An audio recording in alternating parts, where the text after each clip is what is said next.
I listened to what you said and I didn't agree with it, so I went and looked it up and here's what I found. And then I will go check it out. And if I'm wrong, I say, you know what, man, you're right. Thank you for correcting me, because I'm not omniscient.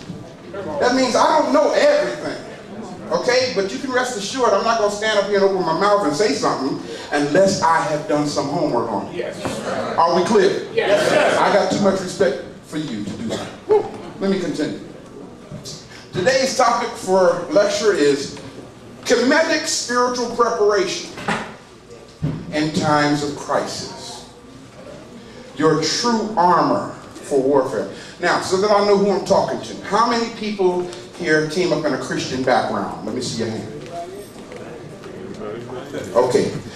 Okay, cool. How many are from a Islamic background as far as your philosophy? All right. Okay, thank you. Any other background? You didn't come up in a Christian background? Yeah.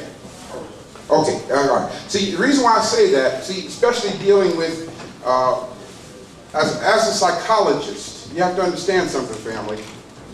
Even though many times we step away from something, the ramifications of the programming or the mold that we were in is still in there. Okay, so even though you may have, how can we say that? Even though you may have renounced a certain thing, okay, if you were molded by that thing, you're still influenced by that thing. And you have to check yourself every now and then. You follow what I'm saying? To see that you don't jump back into that, okay? And the reason why I ask that question is because there is a verse that many of us probably grew up hearing. You know? And that verse is probably something like, put on the whole what? Oh, see, there you go. Y'all know that, don't you, right? Put on the whole armor of God that you may be able to stand. Okay?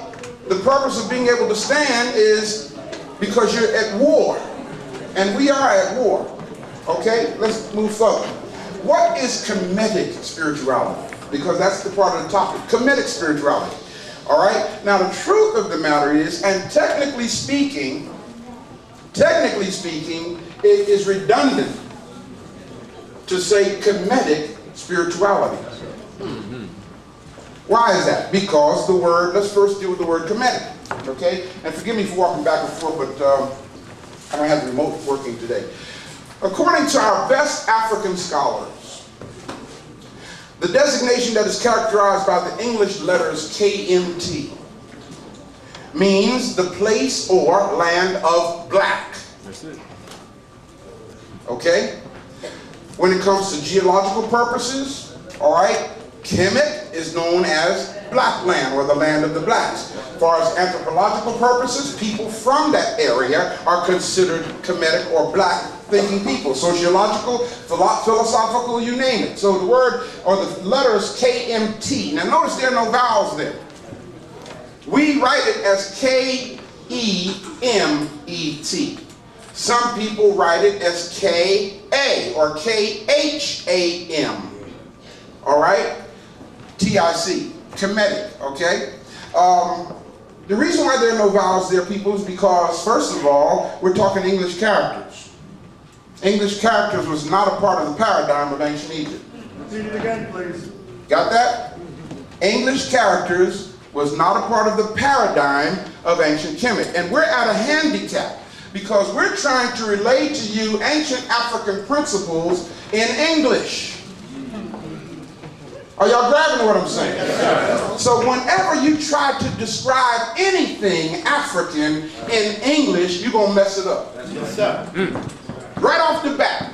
Okay? Because there's nothing in the English language that can do justice to an ancient African concept.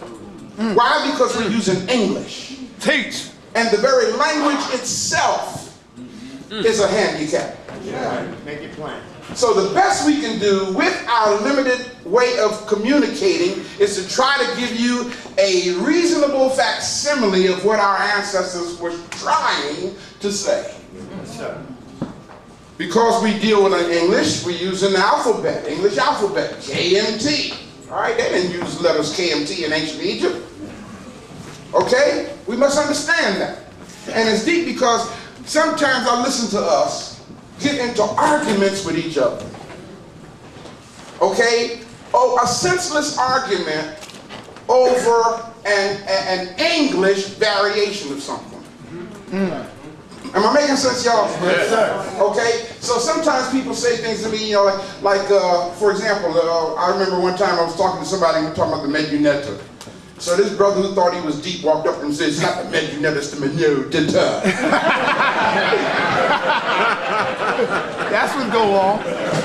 Yes, sir. Now, because he was suffering from a disease that I call intellectual masturbation, I let him have his way. That's right. Because there's an old proverb that says, never argue with a fool. Because if anyone hears you, they won't know which one is the fool. You understand what I'm saying? Yes, sir. Yes, sir. Okay, we're talking about something that's spelled Meduneter. That was an English character. It's from an alphabet called English. I don't care how you pronounce it.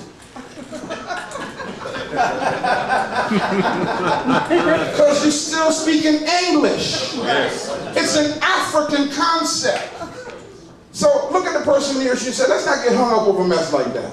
Let's not get hung up over a mess like that. So when we say Kemetic, we mean that which pertains to the way or land of black people. Spirituality may be defined as the existential relationship of cosmological people to their cosmological reality. Now what do I mean when I say cosmological people? Cosmos, the universe, creation. Okay? We are a cosmological people. Please understand that. One of the reasons why many of us are as powerless as we are is because we don't know that. Okay? You see, religion, especially Christianity, has literally forbidden us from being who and what we are. Yes. Yes, sir. Yes. It has literally taught us to avoid cosmological concepts. Don't tap in to cosmological concepts. It is witchcraft. That's what we were taught. It's evil. See, our ancestors didn't live by the Bible. That's right. Our ancestors did not even live by the Quran. That's right. Our ancestors did not live by the Talmud, the Torah, the Zenda-Vesta, the Book of Vedas. They didn't live by none of these literary works. Yes, sir. Our ancestors lived by the cosmos. Yes. That's how they lived. They made life decisions. They planted their seeds for crops. They had sex. You name it. They did everything in coordination with creation itself. And we didn't get out of balance until they came along with literature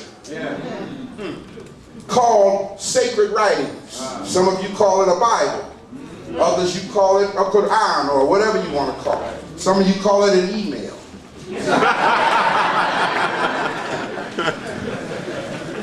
Spirituality, everybody says personal. It's personal.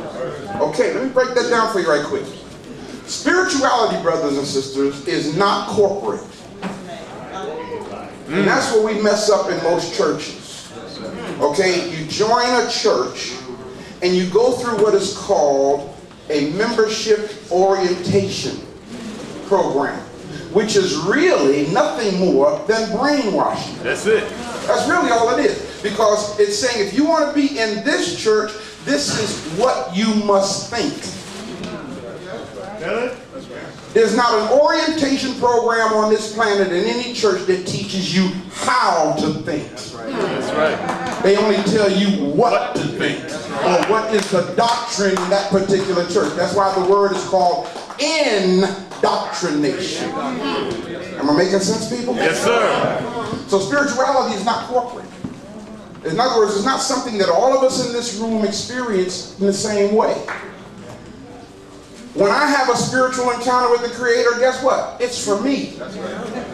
It's not for us. Am I clear? Yes, sir. Now here's the problem. The moment I try to communicate